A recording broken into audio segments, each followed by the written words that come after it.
Excel university के बाहर ground पर मौजूद सारे लोग इस वक्त खुशी से झूम रहे थे।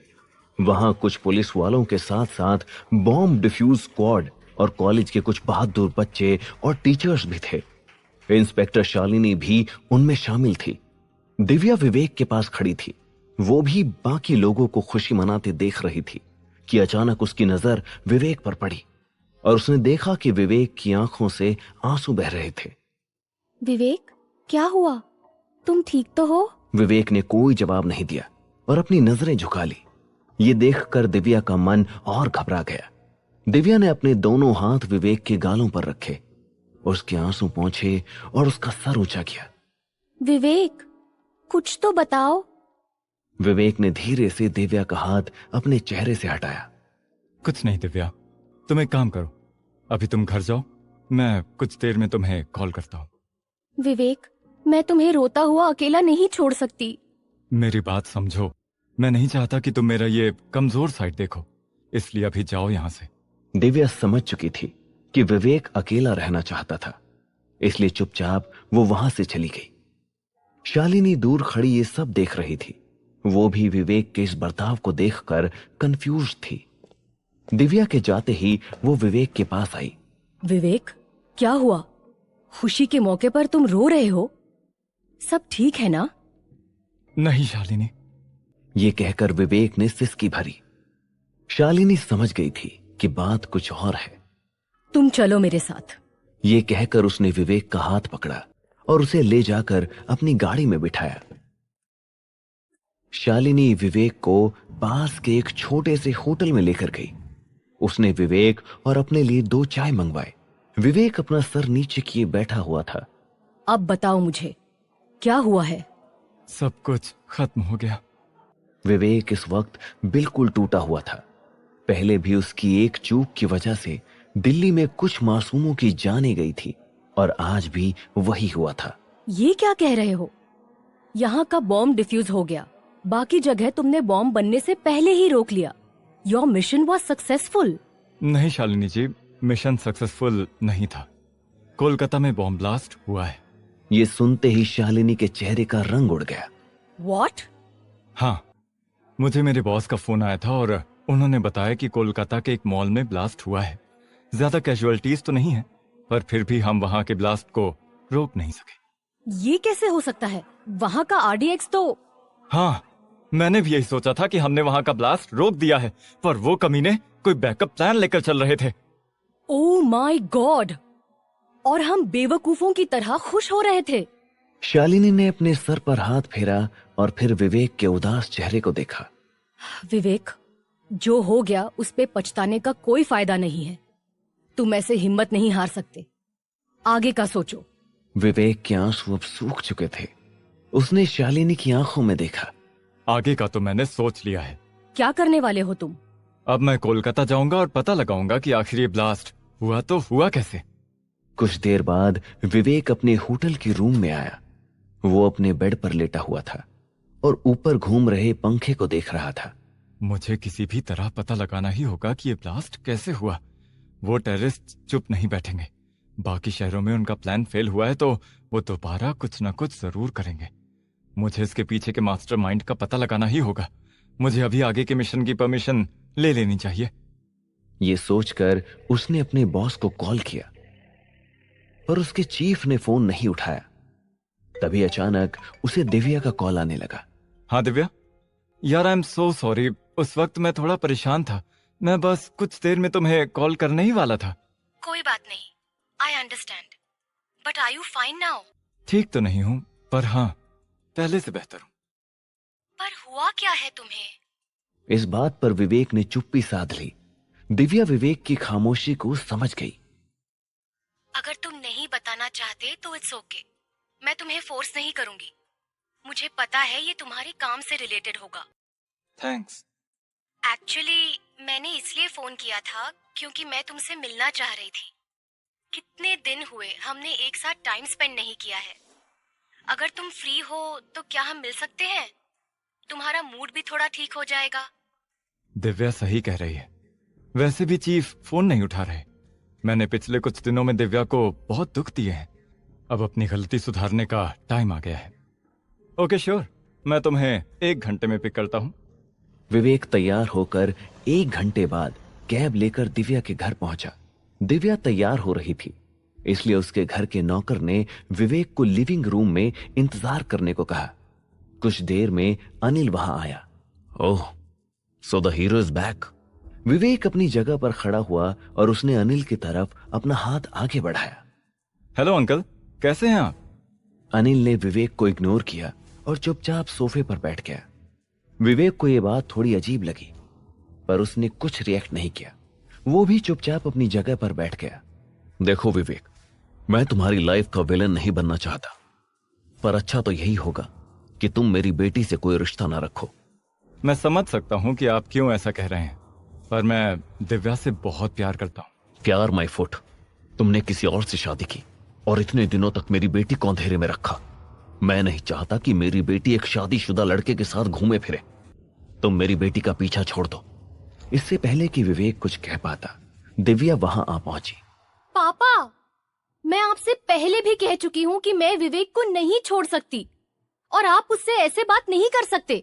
दिव्या ने विवेक का हाथ पकड़ा और अपने पापा को गुस्से से देखती हुई विवेक को वहां से लेकर चली गई। दिव्या विवेक को एक गाड़ी के सामने लेकर गई और उसके हाथ में चाबी दी। चलें? विवेक ने देखा कि ये वही गाड़ी थी जो कुछ समय पहले अनिल ने विवेक को गिफ्ट की थी। इस गाड़ी में विवेक दिव्या को कॉलेज ड्रॉप और पिक करने जाया करता था। विवेक ने गाड़ी शुरू की और दिव्या को पास के कैफे में लेकर गया। वहां दोनों ने खाना खाया और एक साथ बहुत अच्छा टाइम स्पेंड किया। विवेक ने दिव्या को उसके और सनाया के रिश्ते के बारे में सब कुछ बताया और उसने पास्ट में दिव्या के साथ जो किया उसके लिए माफी भी मांगी। विवेक का दिल भी थोड़ा हल्का हो चुका था। बातों बातों में कब रात हो गई उन्हें पता ही नहीं चला। चलो, मैं तुम्हें घर छोड़ देता हूँ। वो मैं सोच रही थी कि क्यों ना आज रात हम साथ रहें। दिव्या, आई एम सो सॉरी। मेरे दिमाग में अभी बहुत सी चीजें घूम रही हैं। मैं तुम्हें अपना पूरा टेंशन नहीं दे पाऊंगा। मेरा बस एक काम बाकी है, वो पूरा कर लूं, फिर मेरा सारा टाइम तुम्हारा ही होगा। Okay, no problem. और तुम टेंशन मत लो, घर मैं खुद चली जाऊंगी। मैं नहीं चाहती कि पापा फिर से तुम्हें कुछ कहें। चलो, यू टेक केयर। ये कहकर उसने विवेक को गले से लगा लिया। दिव्या खुश होना चाह रही थी, पर पता नहीं क्यों उसे ऐसा महसूस हो रहा था जैसे कि वो विवेक से आखिरी बार मिल रही हो। विवेक बहुत थका हुआ था तो रूम में आकर सीधे सो गया। सुबह उठकर उसने अपना फोन देखा। उसे अभी तक उसके बॉस ने कॉल बैक नहीं किया था। उसे ये बात थोड़ी अजीब लगी। कोई बात नहीं, कोलकाता तो वैसे भी जाना ही है। वहां पहुंचकर चीफ को प्लान बता दूंगा। ये सोचकर विवेक ने अपना बैग पैक कर लिया। वो अपने रूम से बाहर निकलने ही वाला था कि उसका फोन बज उठा। हाँ सर, मैं आपको आगे का plan. Vivek, you are fired.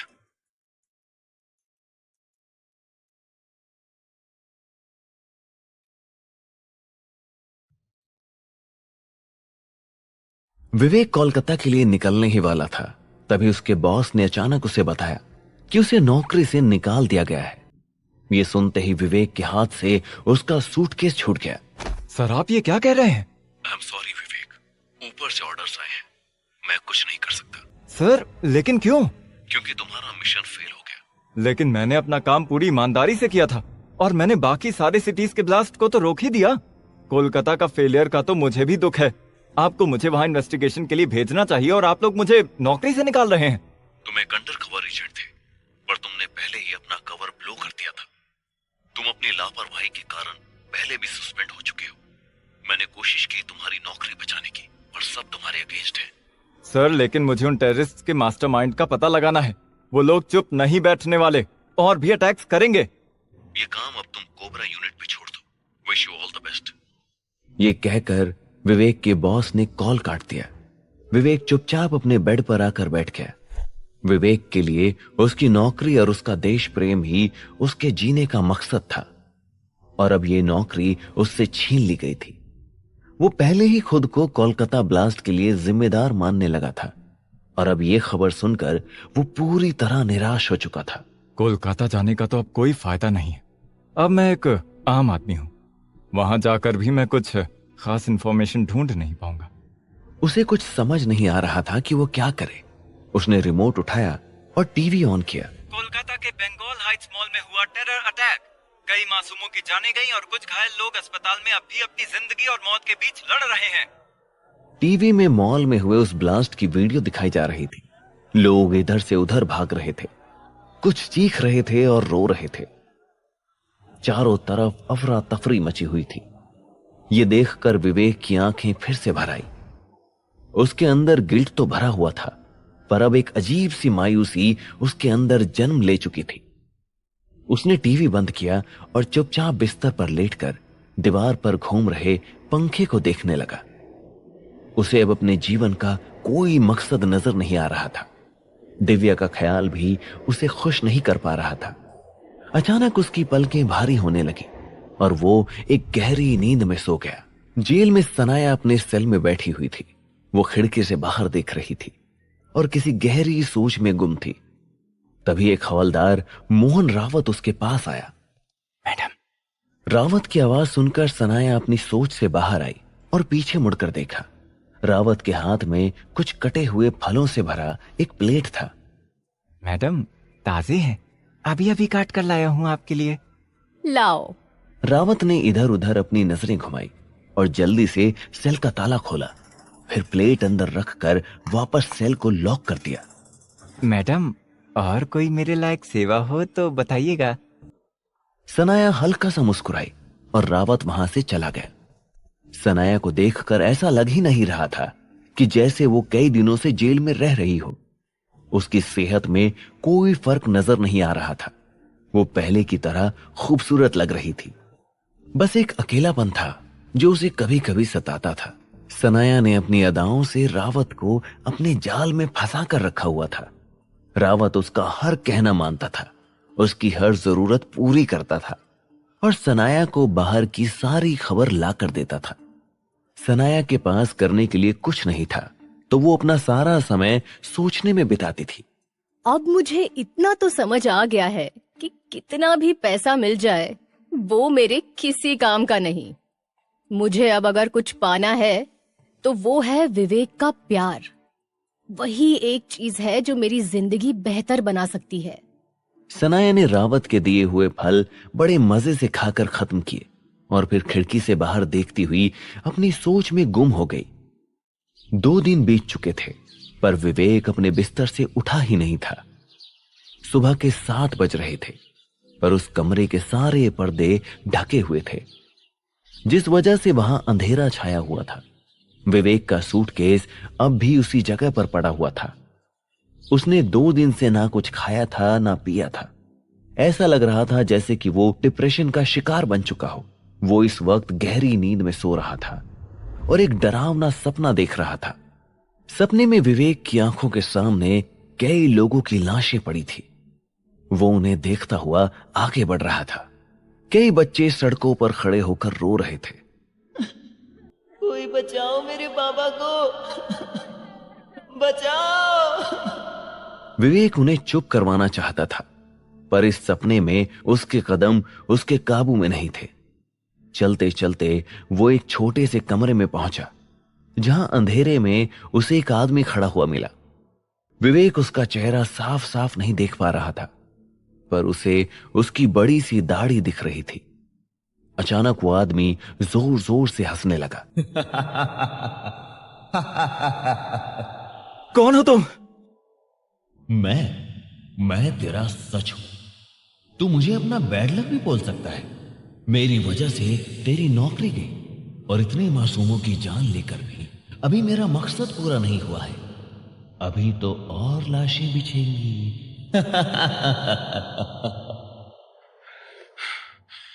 अचानक विवेक की नींद खुली और वो उठकर बैठ गया। ये कैसा सपना था? मैं उस टेररिस्ट को ऐसे नहीं छोड़ूंगा।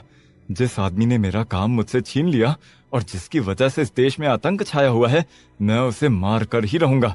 अब चाहे जो भी करना पड़े, मैं खुद पाकिस्तान जाऊंगा और अपने हाथों से उस कमीने को खत्म करूंगा। ये सोचकर उसने अपना फोन उठाया, पर उसका फोन डेड हो चुका था उसने तुरंत फोन को चार्ज पे लगाया और इंस्पेक्टर शालिनी को कॉल किया। विवेक, कहाँ हो तुम? 2 दिन से तुम्हारा फोन बंद आ रहा है।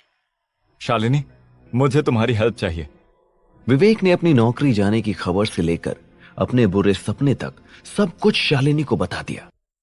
अब मेरा अगला गोल यही है, मुझे किसी भी हाल में उस टेररिस्ट को ढूंढकर मारना है, चाहे इसके लिए मुझे पाकिस्तान ही क्यों ना जाना पड़े। तुम इस मिशन में मेरी हेल्प करोगी? विवेक, तुम पागल हो गए हो। अभी अभी तो तुम्हारी नौकरी गई है, तुम्हारे पास कोई ऑफिशियल सपोर्ट भी नहीं होगा। और पाकिस्तान जाना क्या दिल्ली जाने जैसा है? पहुंच भी गए तो वहाँ क्या करोगे और कैसे ढूंढोगे उसे? वहाँ तुम्हारी जान को भी खतरा होगा। मैं सब समझता हूँ, मैं तुम्हें अपने साथ वहां चलने के लिए नहीं कह रहा। तुम्हें बस यहाँ रहकर मेरी मदद करनी होगी। It's not possible. तुम्हें पता है मेरी भी कुछ लिमिटेशंस है, मुझे ऊपर भी जवाब देना पड़ता है। और तुम जिस मिशन की बात कर रहे हो उसमें बिना ऑफिशियल सपोर्ट के कुछ भी कर पाना नामुमकिन है विवेक। मेरे पास इस वक्त तुम्हारे अलावा और कोई नहीं जो इस मामले में मेरी मदद कर सके, इसलिए मैंने तुम्हें कॉल किया था। पर तुम्हारी भी मजबूरी है, आई अंडरस्टैंड। शालिनी और विवेक की दोस्ती अब बहुत गहरी हो चुकी थी। शालिनी विवेक की बातों से थोड़ा घबरा गई थी, लेकिन ब्लास्ट की खबर के बाद आज पहली बार विवेक के अंदर फिर से पहले जैसा जज्बा देखकर शालिनी को अच्छा भी लग रहा था। अच्छा, दिल छोटा मत करो, मैं देखती हूँ मुझसे क्या हो पाएगा। Thank you Shalini.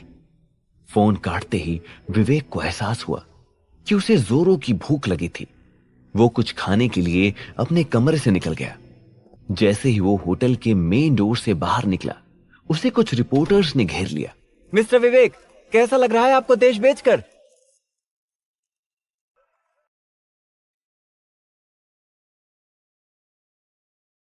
विवेक कुछ समझ नहीं पा रहा था कि उसके सामने इतनी भीड़ कहां से आ गई। वो 2 दिन से अपने कमरे से बाहर नहीं निकला था। ना तो उसका फोन चार्ज था और ना ही उसने एक बार भी टीवी ऑन किया था। उसे पता ही नहीं था कि बाहर क्या चल रहा है।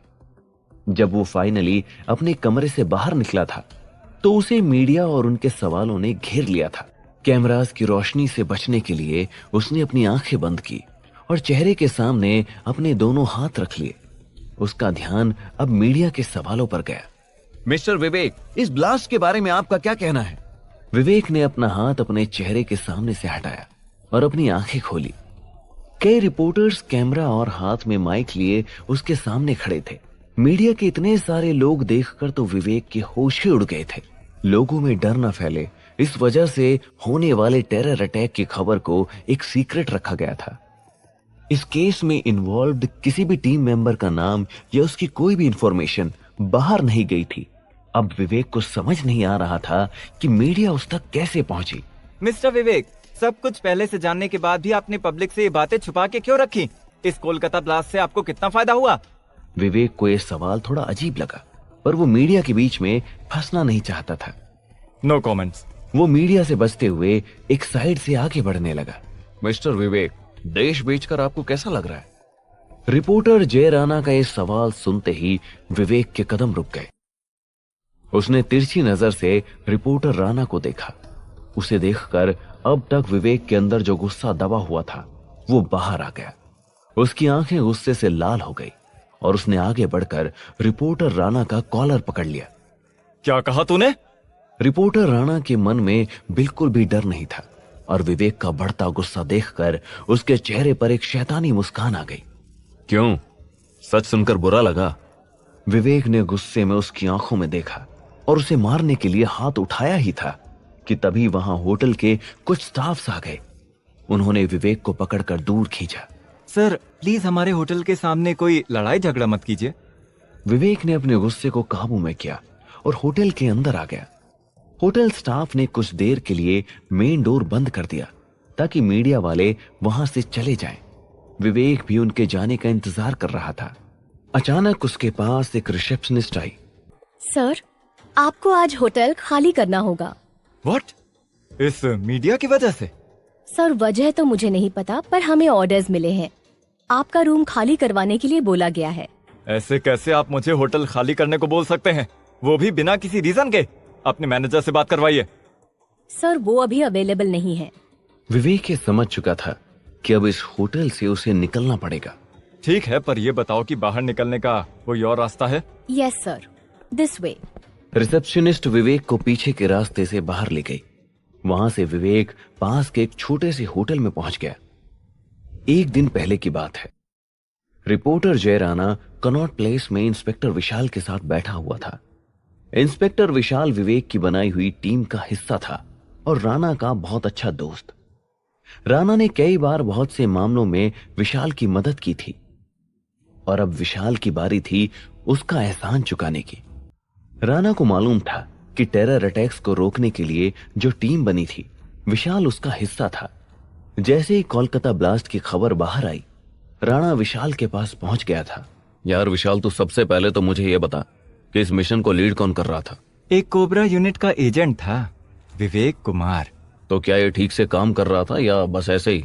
पता नहीं यार, वैसे तो बाकी शहरों के ब्लास्ट इसने रोके, पर एक बार उसके पास मौका था 3 टेररिस्ट को पकड़ने का और उसने वो मौका हाथ से गंवा दिया। राणा ये सारी इंफॉर्मेशन फटाफट नोट कर रहा था। ये सही पॉइंट है, इस बारे में और बता। विवेक की एक चूक की वजह से दिल्ली में हुए शूटआउट की हर छोटी से छोटी डिटेल विशाल ने राणा को दे दी। इसके अलावा उसने मिशन से जुड़ी और भी बातें राणा को बताई। सब सुनने के बाद राणा के चेहरे पर एक अजीब सी मुस्कान आ गई थी। उसे देखकर विशाल के माथे पर पसीना आने लगा था। राणा, लेकिन मेरा नाम सामने नहीं आना चाहिए। राणा ने विशाल के कंधे पर हाथ रखा। अरे भरोसा रख, किसी को नहीं पता चलेगा कि मुझे इन्फॉर्मेशन तूने दी है। ये कहकर राणा वहां से निकला और अपनी इन्फॉर्मेशन लेकर अपने बॉस के पास गया।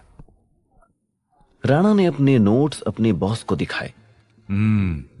ग्रेट जॉब राणा, मिशन तो बड़ा अच्छा था, लेकिन गलतियां हुई हैं, जाने भी गई हैं।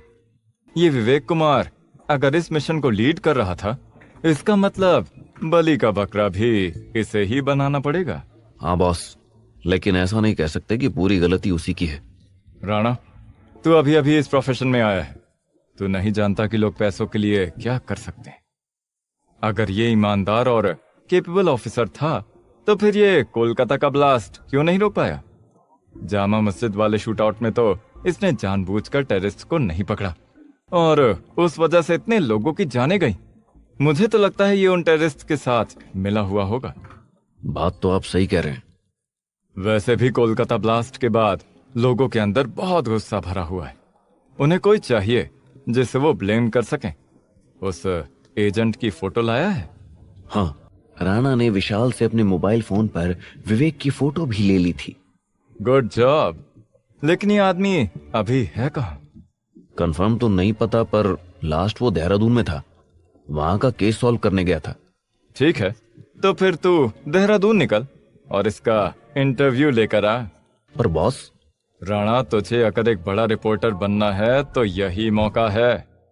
जब तक राणा विवेक को ढूंढते हुए उसके होटल तक पहुंचा था, तब तक ये खबर बाकी मीडिया चैनल्स को भी मिल चुकी थी। उसके पीछे पीछे सारे रिपोर्टर्स वहां पहुंच गए थे। लेकिन अब विवेक ने मीडिया से बचकर दूसरे होटल में अपना ठिकाना ढूंढ लिया था। विवेक एक छोटे से होटल में गया और उसने अपने लिए 1 प्लेट समोसा और एक चाय ऑर्डर किया। उसने समोसे का एक बाइट लिया ही था कि अचानक उसकी नजर बाजू के टेबल में बैठे आदमी के हाथ में रखे न्यूज़पेपर पर गई। ये क्या है? न्यूज़पेपर में विवेक की फोटो छपी हुई थी। विवेक उसमें छपी खबर पढ़ने की कोशिश कर रहा था कि अचानक होटल के टीवी का वॉल्यूम तेज हो गया। कोलकाता में हुए ब्लास्ट के पीछे विवेक कुमार नाम के एक एजेंट का हाथ बताया जा रहा है। कहा जा रहा है कि कुछ दिनों पहले दिल्ली के जामा मस्जिद इलाके में हुए शूटआउट के पीछे भी इसका ही हाथ था। सोर्सेस से पता चला है कि विवेक एक अंडरकवर एजेंट था। अब वो अंडरकवर होने का काम पुलिस के लिए कर रहे थे या फिर टेररिस्ट के लिए, ये तो वो खुद ही बता सकता है। इस न्यूज के साथ टीवी पर विवेक की फोटो भी आ रही थी। ये देखकर विवेक की आंखें फटी की फटी रह गई। उसे चारों तरफ से लोगों की फुसफुसाहट सुनाई देने लगी। उसने अपनी नजर घुमाई तो देखा कि लोग सिर्फ उसे ही घूर रहे थे। विवेक ने अपना नाश्ता वहीं छोड़ा और टेबल पर कुछ पैसे रखकर उस होटल से बाहर निकल गया। अब समझ में आया कि उस रिपोर्टर ने मुझसे ऐसा सवाल क्यों किया था। जरूर कोई अपना ही है जिसने ये न्यूज लीक की है। विवेक ये सोचता हुआ जा ही रहा था कि अचानक पीछे से किसी ने उसके सर पर एक कांच की बोतल मारी। आह!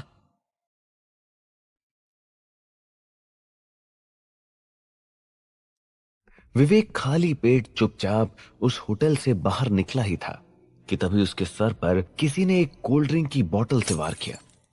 आह! विवेक के सर से तुरंत खून बहने लगा। उसे जोर का दर्द हुआ और उसने अपने सर पर हाथ रख लिया। उसने पीछे मुड़ के देखा तो एक 20-21 साल का लड़का बोतल पकड़े खड़ा था। उसकी आंखों में विवेक के लिए गुस्सा साफ दिखाई दे रहा था। दरअसल ये लड़का अपने ग्रुप के साथ उस होटल में न्यूज देख रहा था और विवेक के निकलते ही उसके पीछे निकल पड़ा था। सर पे चोट लगते ही विवेक ने खुद को संभालने की कोशिश की, पर वो उसी वक्त नीचे गिर गया। विवेक की हालत देखकर उस लड़के को मन ही मन अच्छा लगने लगा। गद्दार साला। कुछ सेकंड्स में ही वहां पर भीड़ जमा हो गई। ये न्यूज 2 दिन से टीवी पर चल रही थी, तो अब तक हर कोई विवेक को पहचान चुका था। विवेक अभी पूरी तरह बेहोश नहीं हुआ था। उसे लोगों के धुंधले चेहरे नजर आ रहे थे। जैसे को तैसा। अच्छा हुआ इसके साथ। देशद्रोही साला। हाँ सही कहा, इसे यहीं पड़े रहने दो। इसे भी तो पता चले कि देश के साथ गद्दारी करने का अंजाम क्या होता है। लोग उस लड़के को शाबाशी देने लगे जिसने विवेक के सर पे बोतल मारी थी। जिस जगह पर यह सब हो रहा था वो इलाका इंस्पेक्टर शालिनी के अंडर ही आता था। वो उस वक्त पेट्रोलिंग करते हुए उसी रास्ते से गुजर रही थी। अचानक उसने रोड में जमा हुई भीड़ को देखा। ड्राइवर, गाड़ी रोको। शालिनी और बाकी पुलिस वाले भागते हुए भीड़ के पास आए। क्या हो रहा है यहाँ?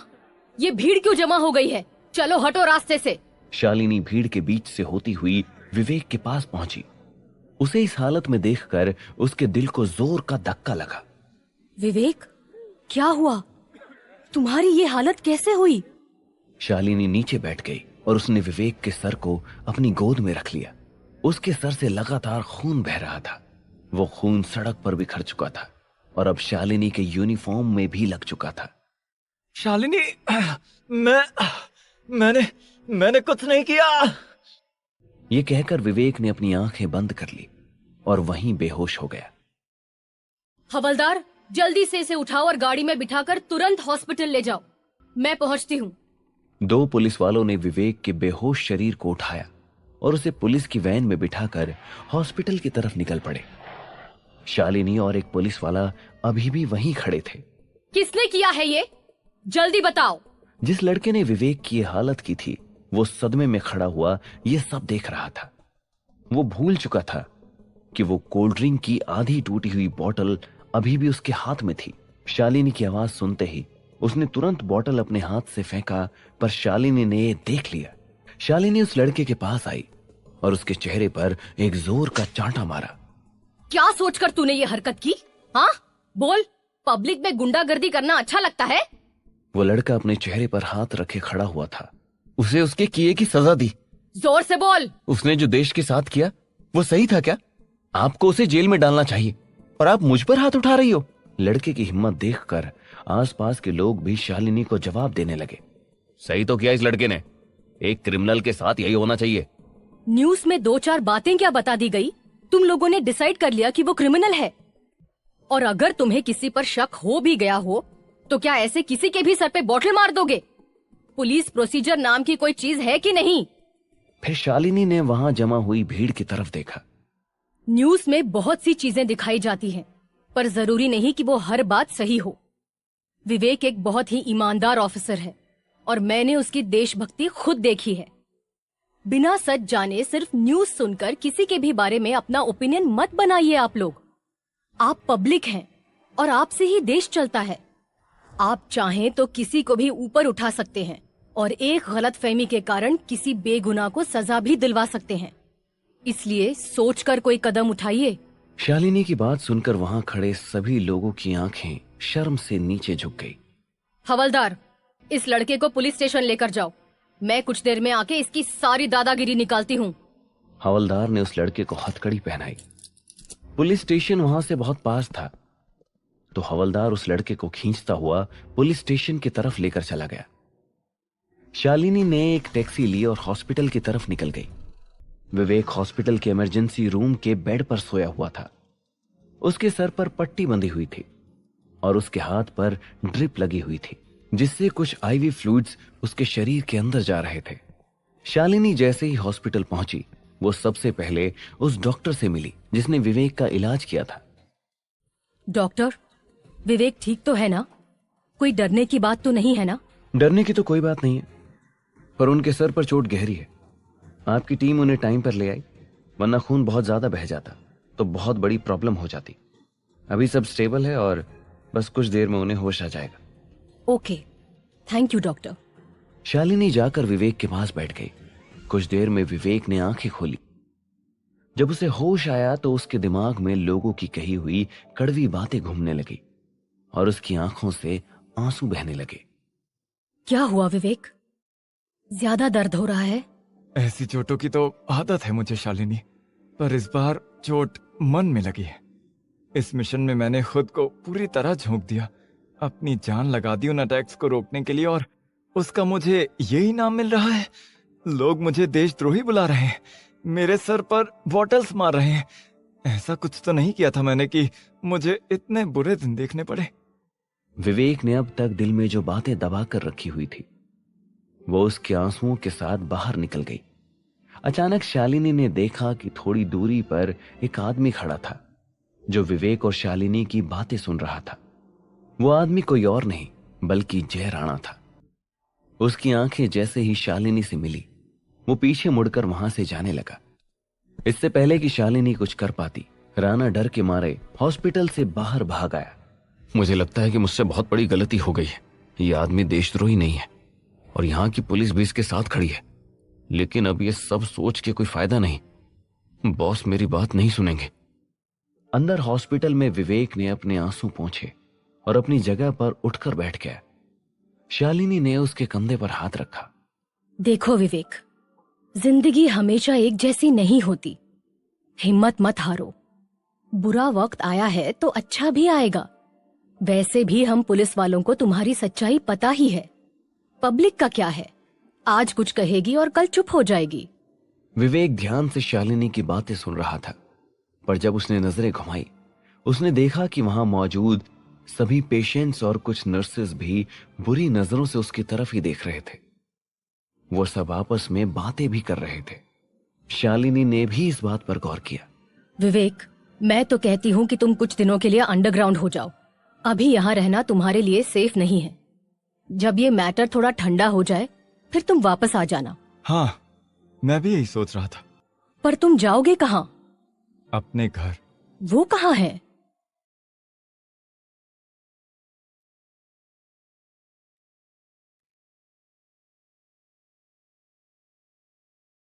जब शालिनी ने विवेक से पूछा कि उसका घर कहाँ है, तो उसकी आंखों के सामने उसका पूरा बचपन घूमने लगा। विवेक ने अपना बचपन पंजाब के एक छोटे से गांव में बिताया था। उस गांव का नाम था चौंटा। वहां वो अपने माँ बाप के साथ रहता था। उसका एक बड़ा भाई भी था जिससे विवेक बहुत प्यार करता था। उस गांव में उसकी कुछ जमीनें थी जिसमें खेती करके वो लोग अपना गुजर बसर करते थे। एक हंसता खेलता खूबसूरत परिवार था उनका। विवेक बहुत छोटा सा था जब एक रोड एक्सीडेंट में उसके भाई की मौत हो गई। विवेक कुछ समय तक अपने दुखी माँ बाप के साथ रहा, पर कुछ वक्त बाद भगवान ने उन्हें भी उससे छीन लिया। विवेक अपनी यादों से बाहर आया और शालिनी को देखने लगा। है एक जगह जिसे मैं अपना घर कहता हूं। गांव में विवेक का एक छोटा सा मिट्टी का घर था जहां वो अपने परिवार के साथ बचपन में रहा करता था। विवेक अब वहां रहता तो नहीं था, पर जब भी उसे थोड़ा वक्त मिलता वो अपने उस घर को देख आता और वहां की साफ सफाई या थोड़ी बहुत मरम्मत करवा आता था। इसलिए वो घर आज भी खड़ा हुआ था। विवेक ने शालिनी को बताया था कि वो अपने घर जाएगा, पर उसका घर कहाँ है ये नहीं बताया। हॉस्पिटल से निकलकर विवेक अपने होटल के रूम में आया और उसने अपनी देहरादून से चंडीगढ़ की फ्लाइट बुक की। पता नहीं मुझे कितने दिन गांव में रहना पड़ेगा। दिव्या भी मेरा इंतजार करेगी और कितने दिनों से रजत अंकल और आंटी से भी नहीं मिला। जाने से पहले उनसे मिलना जरूरी है। और आंटी की तबीयत का भी तो पूछना है। शाम तक रजत अंकल के घर ही रुक जाऊंगा और फिर वहीं से एयरपोर्ट निकल जाऊंगा। विवेक ने अपने फोन पर दिव्या को एक मैसेज टाइप करके भेज दिया और अपना सामान उठाकर रजत अंकल के घर के लिए निकल गया। दिव्या अपने घर के लिविंग रूम में बैठकर टीवी देख रही थी। अनिल भी उसके साथ ही बैठा हुआ था। तभी दिव्या के फोन पर विवेक का मैसेज आया। 2 दिन बाद विवेक का मैसेज देखकर दिव्या के चेहरे पर एक स्माइल आ गई। दिव्या, मुझे कुछ दिनों के लिए शहर से बाहर जाना पड़ेगा। तुमने न्यूज़ में तो देख ही लिया होगा कि ये लोग मेरे बारे में कैसी अफवाहें फैला रहे हैं। तुम अपना ख्याल रखना और वापस आते ही मैं तुमसे मिलूंगा। I will miss you a lot. Message पढ़ते ही एक पल में दिव्या की मुस्कान गायब हो गई। उसने मैसेज करके पूछा कि विवेक कहाँ जा रहा है, पर विवेक का कोई रिप्लाई नहीं आया। अनिल समझ गया था कि दिव्या को विवेक का मैसेज आया है। क्या कह रहा है वो देशद्रोही? पापा, विवेक देशद्रोही नहीं है। मैं बहुत अच्छे से जानती हूँ उसे। वो कभी कोई गलत काम नहीं कर सकता। गलत काम तो उसने तभी कर दिया था जब तुम्हारे साथ प्यार का नाटक करके उसने उस सनाया से शादी की थी। वो उसकी मजबूरी थी पापा। मजबूरी में उसे कुएं में कूदना पड़ेगा तो कूद जाएगा क्या? तुम मेरी बात समझ नहीं रही हो। वो लड़का तुम्हारे लिए सही नहीं है। यू आर ब्यूटीफुल, और तुम्हारी उम्र ही क्या है। तुम्हें उससे लाख गुना अच्छे लड़के मिल जाएंगे। उसका पीछा छोड़ दो। अभी अपनी पढ़ाई खत्म करो, फिर एक अच्छा सा लड़का ढूंढकर तुम्हारी शादी करवा दूंगा। मैं शादी करूंगी तो सिर्फ विवेक से। तुम पागल हो गई हो? तुमने सुना नहीं न्यूज में उसके बारे में क्या बता रहे हैं? अरे वो टेररिस्ट से मिला हुआ है। प्लीज, आप मुझे उसके खिलाफ भड़काना बंद कीजिए। ये कहकर दिव्या गुस्से में वहां से उठकर अपने कमरे में चली गई। लगता है ऐसे नहीं मानेगी। मुझे इसे यहां से कहीं दूर भेजना पड़ेगा, तभी ये उस लड़के को भूल पाएगी। विवेक अपना सामान लेकर रजत अंकल के घर के बाहर पहुंचा। उसने दरवाजे की घंटी बजाई और दरवाजा खुलने का इंतजार करने लगा। कुछ देर में रजत अंकल ने दरवाजा खोला। विवेक अपने चेहरे पर एक बड़ी सी मुस्कान लिए खड़ा था। उसे उम्मीद थी कि इतने दिनों बाद उसे देखकर रजत अंकल बहुत खुश होंगे, पर उन्होंने जैसे ही विवेक को देखा, उनके चेहरे का रंग उड़ गया। उन्होंने अगले ही पल दरवाजा विवेक के मुंह पर दे मारा और दरवाजे से चिपक कर खड़े हो गए। विवेक की मुस्कान गायब हो गई। वो समझ गया था कि रजत अंकल भी उसे गलत समझ रहे हैं। अंदर रजत अंकल की पत्नी ने डोरबेल सुन लिया था। कौन आया है? जब आंटी को कोई जवाब नहीं मिला तो वो लिविंग रूम में आई। उन्होंने देखा कि रजत अंकल दरवाजे से चिपक कर खड़े हुए थे और उनके चेहरे पर एक अजीब सी परेशानी नजर आ रही थी। क्या हुआ? आप दरवाजे पे क्यों खड़े हैं? कौन आया था? विवेक। हे भगवान, तो आपने उसे अंदर क्यों नहीं बुलाया? दरवाजा क्यों बंद कर दिया? रजत अंकल ने कुछ नहीं कहा। आंटी उनकी परेशानी समझ गई। देखिए, विवेक अपना बच्चा है। ये न्यूज़ वाले तो कुछ भी दिखाते हैं। जरा सोचिए, अगर विवेक नहीं होता तो क्या आज मैं आपके सामने खड़ी होती? मुझसे ज्यादा अच्छे से आप विवेक को जानते हैं। खुद से पूछिए, क्या विवेक कभी ऐसा कर सकता है? रजत अंकल की आंखें शर्म से झुक गई। उन्होंने दरवाजा खोला और देखा कि विवेक वापस जा रहा था। विवेक! रजत अंकल की आवाज सुनकर विवेक पीछे मुड़ा। उसकी पलकें आंसुओं से भरी हुई थी। वो आगे आया और उसने रजत अंकल को गले से लगा लिया। उसकी आंखों से आंसू छलक गए और रजत अंकल भी उसे पकड़ के रोने लगे। मुझे माफ कर देना बेटा। मैं न्यूज वालों की बातों में आकर कुछ देर के लिए बहक गया था, पर मैं तुम्हें जानता हूँ। तुम कभी कुछ गलत नहीं कर सकते। आंटी भी अपनी साड़ी के आंचल से अपने आंसू पोंछने लगी। अब दरवाजे पे ही खड़े रहेंगे या उसे अंदर भी बुलाएंगे? चलो बेटा, अंदर आओ। रजत अंकल ने विवेक का सूटकेस उठा लिया और उसे अंदर लेकर गए। अंदर आने के बाद विवेक, रजत अंकल और आंटी तीनों बैठकर बातें करने लगे। विवेक ने अपने साथ हुई सारी बातें उन्हें बता दी। कितना कुछ सहना पड़ा तुम्हें विवेक। जिंदगी भी कैसे कैसे रंग दिखाती है। हाँ अंकल, वो तो है, पर क्या करें, जिंदगी जीना छोड़ भी तो नहीं सकते। अच्छा, तुम लोग बैठो, मैं खाने का कुछ बना कर लाती हूँ। अरे नहीं आंटी, आपकी तबीयत वैसे ही ठीक नहीं है, मैं मदद करता हूँ। अरे नहीं नहीं, पहले से ठीक हूँ मैं अभी, खाना तो बना ही सकती हूँ। आंटी किचन में चली गई। तभी रजत अंकल की नजर विवेक के सूटकेस पर गई। बेटा, तुम जितने दिन चाहो यहाँ रह सकते हो, ये भी तो तुम्हारा ही घर है। थैंक यू अंकल, लेकिन मेरा यहाँ रहना सही नहीं होगा। आपके पड़ोस के लोग भी मुझे पहचानते होंगे और मेरी वजह से अगर आप लोगों को कोई परेशानी हुई तो ये मुझे बिल्कुल अच्छा नहीं लगेगा। ठीक है, तुम्हें जैसा सही लगे, बस कभी किसी चीज की जरूरत हो तो मुझे याद जरूर करना। विवेक ने हाँ में सर हिलाया और फिर दोनों इधर उधर की बातें करने लगे। कुछ देर में आंटी खाना बनाकर ले आई। विवेक ने पेट भरकर खाना खाया और कुछ देर रुकने के बाद दोनों को अलविदा कहकर एयरपोर्ट के लिए निकल गया। एयरपोर्ट गेट पर एक पुलिस वाला चेकिंग के लिए खड़ा था। उसने विवेक की आईडी चेक की और विवेक को अंदर जाने दिया। फिर विवेक अपना सूटकेस रखने के लिए बैगेज चेक इन वाले काउंटर पर गया। वहां एक एयरपोर्ट स्टाफ बैठी हुई थी। उसने विवेक का बोर्डिंग पास मांगा और फिर विवेक को घूर कर देखा। अचानक वो स्टाफ वहां से उठकर कहीं चली गई। विवेक को यह बात थोड़ी अजीब लगी। कुछ ही मिनटों में एक मेल एयरपोर्ट स्टाफ विवेक के पास आया। सर, आई एम सॉरी, पर अभी आप ये फ्लाइट बोर्ड नहीं कर सकते। आपको हमारे साथ चलना होगा। What do you mean मैं फ्लाइट बोर्ड नहीं कर सकता? अभी तो आप लोगों ने मेरा बैग भी चेक नहीं किया है। सर, आपको हमारे साथ ऑब्जर्वेशन के लिए चलना होगा। Please cooperate. विवेक समझ गया था कि उस न्यूज की वजह से ही उसे ऑब्जर्वेशन के लिए ले जाया जा रहा है। उस काउंटर पर बैठे स्टाफ ने तुरंत पुलिस को कॉल किया। सर, एक क्रिमिनल शहर से भागने की कोशिश कर रहा है, आप लोग जल्दी आइए।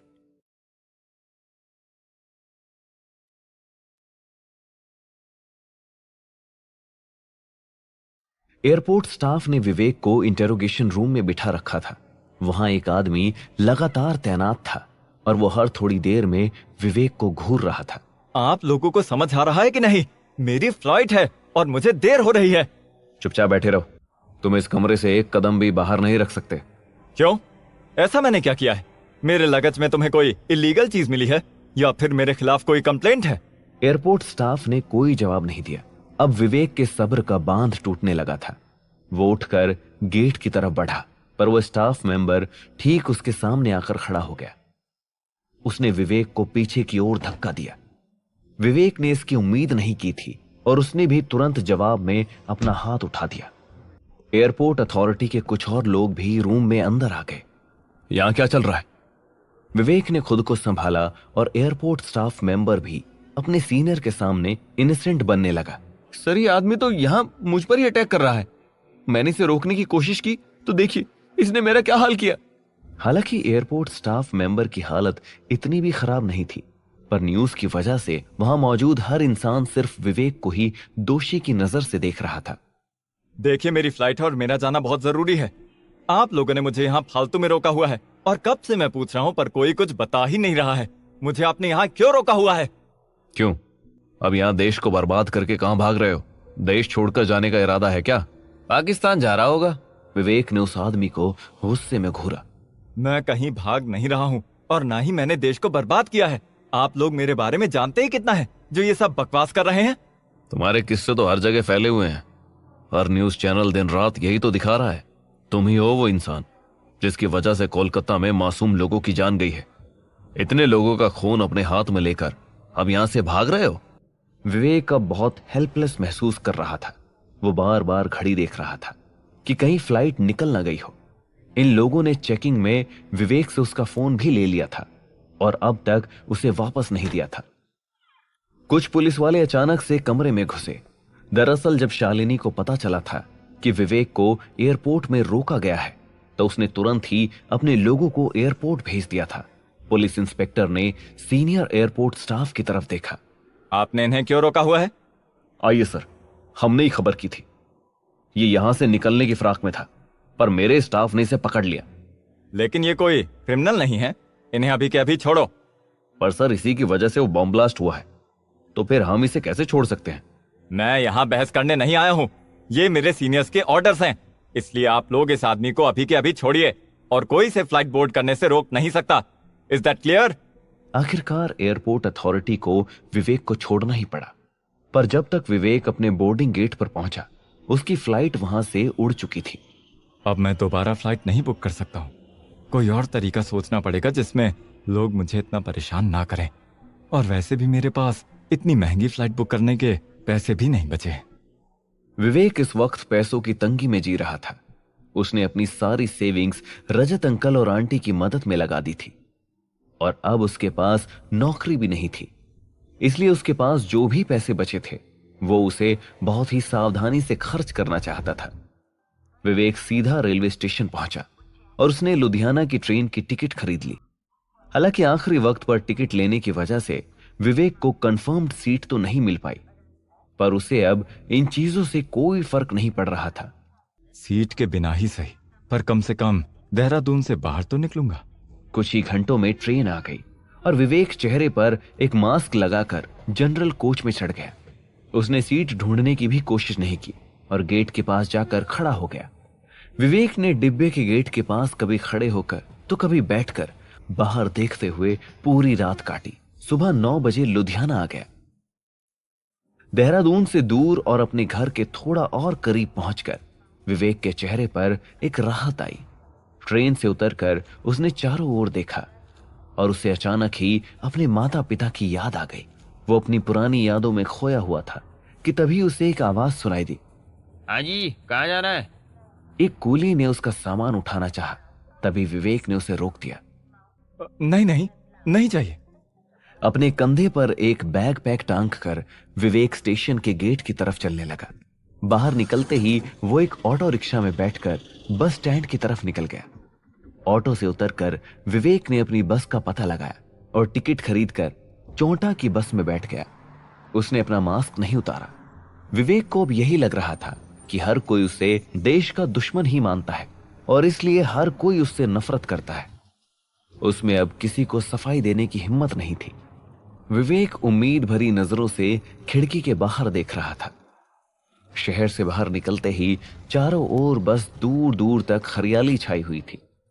हर थोड़ी देर पर पानी के कैनाल थे जिसमें बिल्कुल साफ पानी बह रहा था। विवेक ये सब निहार ही रहा था कि अचानक उसे एक आवाज सुनाई दी। कितने सालों बाद यहाँ लौटे हो? विवेक ने पलटकर देखा कि उसके बगल में एक बूढ़ा आदमी बैठा हुआ था जो उसे प्यार भरी नजरों से देख रहा था।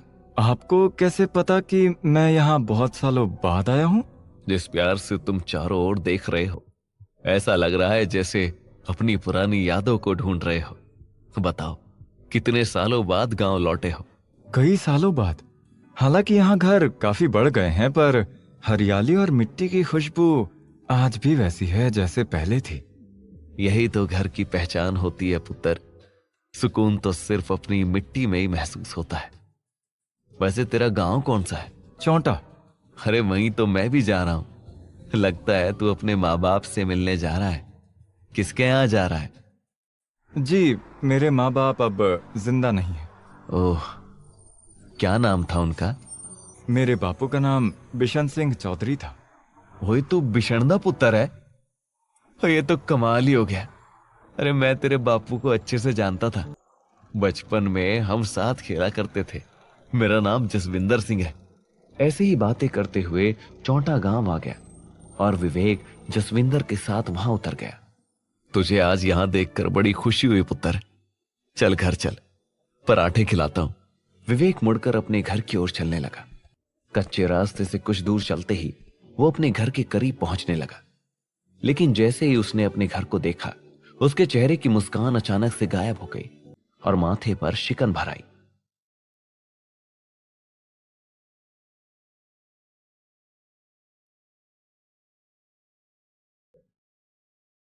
विवेक के घर की हालत एकदम खराब थी। दरवाजा टूटा हुआ था। दीवार पर कालिक पुती हुई थी जहां बड़े बड़े अक्षरों में देशद्रोही लिखा हुआ था। लोगों ने घर के बाहर बहुत गंदगी भी फैलाई हुई थी। विवेक भागकर घर के अंदर पहुंचा और देखा कि अंदर की हालत भी कुछ खास सही नहीं थी। घर में जो थोड़ा बहुत सामान था उसे बिखराकर इधर उधर गिरा दिया गया था। ये क्या हालत हो गई घर की? विवेक भागकर बाहर आया और उसने घर के चारों ओर देखा। उसका घर खेत के बीचों बीच इकलौता घर था। उसके घर से थोड़ी दूरी पर ही उसके पिता का खेत हुआ करता था। थोड़ी देर तक विवेक वहीं खड़ा रहा। तभी उसकी नजर दूर खड़े एक बच्चे पर पड़ी। वो विवेक को अजीब नजरों से देख रहा था और फिर अचानक से वहां से भागने लगा। ए सुनो, इधर आओ, सुनो। उस बच्चे ने पलटकर दोबारा विवेक को देखा, फिर बिना रुके और तेजी से भागकर वहां से निकल गया। लगता है ये देशद्रोही का टैग मेरा पीछा नहीं छोड़ेगा। अब तो मेरे अपने लोग भी मुझे नहीं अपनाने वाले। विवेक वापस घर के अंदर आया। ये मेरे माँ और बाबूजी की आखिरी निशानी है। मैं इसे ऐसी हालत में नहीं छोड़ सकता। मैं अपनी वजह से उनका नाम खराब नहीं होने दे सकता। मैं अपने बाबूजी को शर्मिंदा नहीं होने दूंगा। विवेक ने अपना बैग एक कोने में रखा और घर में फैली हुई चीजों को ठीक करना शुरू किया। वो 2 कमरों का घर था और रसोई अलग बनी हुई थी। विवेक ने घर को अच्छे से साफ किया। उसने दीवार पर लिखी हुई चीजों को भी रगड़ रगड़ कर मिटाया। देखते ही देखते विवेक ने उस पूरे घर को एक ही दिन में दोबारा से रहने लायक बना दिया। वहीं देहरादून की जेल में बैठी हुई सनाया किताब पढ़ रही थी। तभी उसके सेल का गेट खुला। सनाया ने अंदर आते हुए हवलदार रावत पर ज्यादा ध्यान नहीं दिया और अपनी किताब में ही खोई रही। अरे सनाया मैम, देखिए मैं आपके लिए ताजे फल लाया हूँ। मुझे फल नहीं चाहिए, वापस लेकर जाओ। मैम आप ऐसा क्यों बोल रही हैं? ये आपके लिए मैंने खास खरीदे हैं। सनाया ने पलटकर रावत की ओर देखा और उसे आंखों से इशारा किया। रावत ने सेल के एक किनारे में रखी टोकरी में वो फल रख दिए। सनाया वापस अपनी किताब में खो गई, जिसे देखकर हवलदार रावत ने अपना दांव खेला। मैम आज मैं आपके लिए एकदम खास खबर लाया हूँ। आप सुनेंगी तो मुझे जरूर शाबाशी देंगी। मैं जेल से बाहर निकलने वाली हूँ। मैम आप भी बढ़िया मजाक करते हो। आज की खबर विवेक से जुड़ी हुई है। विवेक का नाम सुनते ही सनाया की आंखें चौड़ी हो गई और वो किताब छोड़कर तुरंत उठकर बैठ गई। क्या हुआ विवेक को? रावत ने उसे एयरपोर्ट पर हुए इंसिडेंट के बारे में बताया। विवेक के साथ जो भी हो रहा है वो उसे डिजर्व नहीं करता। ये लोग उसे खत्म कर देंगे। इस वक्त उसे मेरी जरूरत है और मैं ऐसे में उसे अकेला नहीं छोड़ूंगी। मुझे विवेक तक पहुंचना ही पड़ेगा। मैम, सनाया मैम, आप कहाँ खो गई? मुझे फोन चाहिए, एक अर्जेंट कॉल करना है। अब आपको किसे कॉल करना है? देखिए आप इस विवेक से दूर ही रहिए। वो तो बुरी तरह से फंस चुका है और इस वक्त उसका साथ देने के लिए कोई भी नहीं है। ऐसे में अगर आप उसका साथ देंगी तो अपने लिए मुसीबत ही बढ़ाएंगी। आप तो पहले से ही। मैं जो तुम्हें पैसे देती हूँ वो इसलिए देती हूँ ताकि तुम मेरा काम कर सको। अगर ज्ञान चाहिए होगा तो बता दूंगी। अभी बस अपना मोबाइल दो। रावत ने हड़बड़ाकर उसे मोबाइल दे दिया। सनाया ने तुरंत किसी को कॉल किया। मैं बोल रही हूँ। तुम बाहर आ गई क्या? तुमने कॉल कैसे किया? मैं बाहर नहीं आई हूँ, लेकिन मुझे जल्दी बाहर आना है और उसका इंतजाम आप करके देंगे।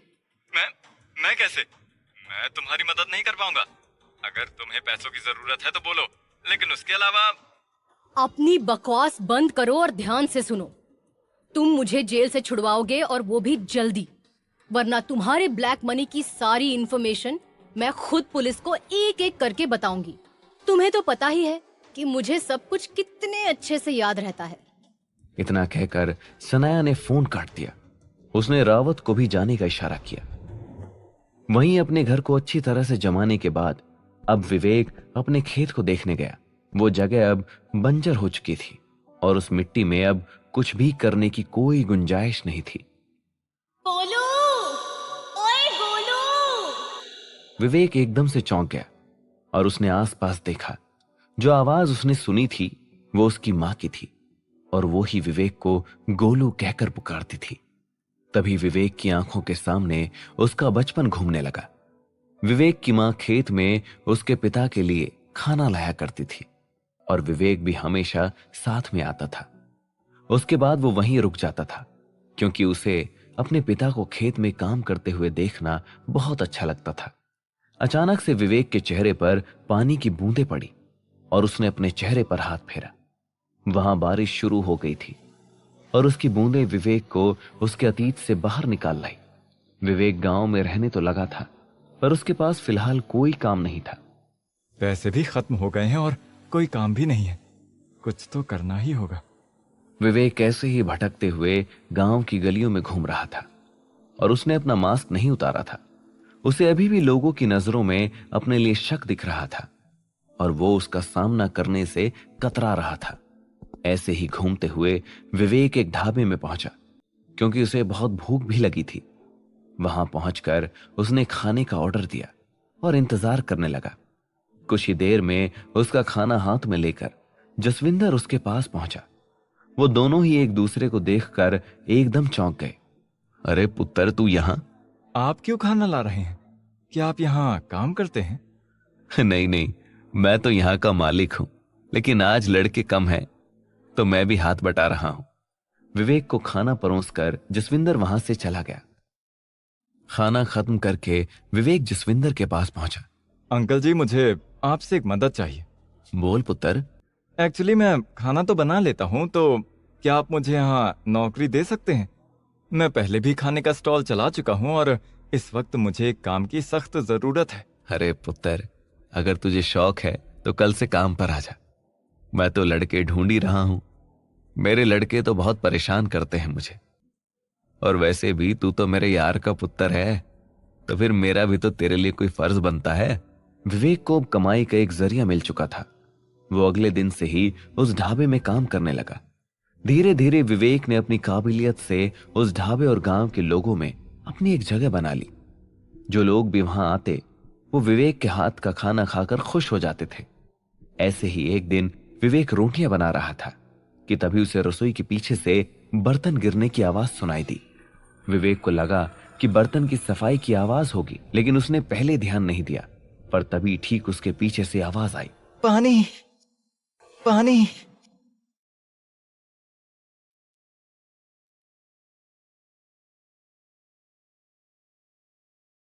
विवेक ने पीछे पलट कर देखा और वो हैरान रह गया। उसके सामने एक लड़का गिरा हुआ था और वह जमीन पर गिरकर तड़प रहा था। विवेक ने तुरंत उस लड़के को संभाला और उसका सर अपनी गोद पर रखा। उसे गौर से देखने पर विवेक को एहसास हुआ कि वो लड़का लगभग 15-16 साल का था। उसने बस एक बनियान और नीचे निक्कर पहनी हुई थी। कपड़ों की हालत फटी पुरानी सी थी और उसके शरीर में भी जगह जगह गंदगी लगी हुई थी। पानी, पानी दे दो।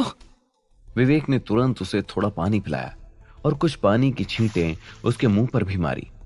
उसके बावजूद भी उस लड़के को कुछ होश नहीं था और वो बेहोशी की हालत में कुछ बड़बड़ा रहा था। उठो, आंखें खोलो। विवेक ने उस लड़के की पल्स देखी, जो कि बहुत ही कमजोर हो चुकी थी। उसने अपने साथ के कुछ लोगों को बुलाया और उस लड़के को उठाकर चारपाई पर लेटा दिया। विवेक भागकर जसविंदर को बुलाने गया ताकि वो डॉक्टर का इंतजाम कर सके। अचानक से वहां एक वैन आकर रुकी। उसमें से 2-3 लोग बाहर निकले और वो उस लड़के को चारपाई से उठाकर उस वैन में डालने लगे। इससे पहले कि विवेक उन्हें रोक पाता, वो वैन तेजी से वहां से निकल गई। विवेक परेशान होकर उस जाती हुई वैन को देखता ही रहा। तभी जसविंदर ने उसका परेशान चेहरा देख लिया। क्या हुआ? तू इतना परेशान क्यों है? अंकल जी, अभी यहाँ एक लड़का आया था, बल्कि लड़का क्या, वो बच्चा ही लग रहा था। वो यहाँ पानी मांगता हुआ आया और अचानक से उसे मिर्गी के दौरे पड़ने लग गए। जसविंदर हैरानी से विवेक की बात सुन रहा था कि तभी उनके ढाबे का एक दूसरा लड़का पास आया। अरे अंकल, वो उस दीनदयाल का बेटा था और उसे कोई मिर्गी का दौरा नहीं पड़ा था। आप तो उसकी हालत जानते ही हो। ये विवेक यहाँ नया है ना, तो इसे लगा कि उसे मिर्गी की बीमारी है। पुत्र, ये मिर्गी नहीं बल्कि नशे की लत है। यहाँ के बच्चे अब पूरी तरह से नशेड़ी बन चुके हैं। मुझे तो कोई उम्मीद ही नहीं दिखती इन बच्चों के लिए। विवेक को अपने कानों पर यकीन ही नहीं हुआ।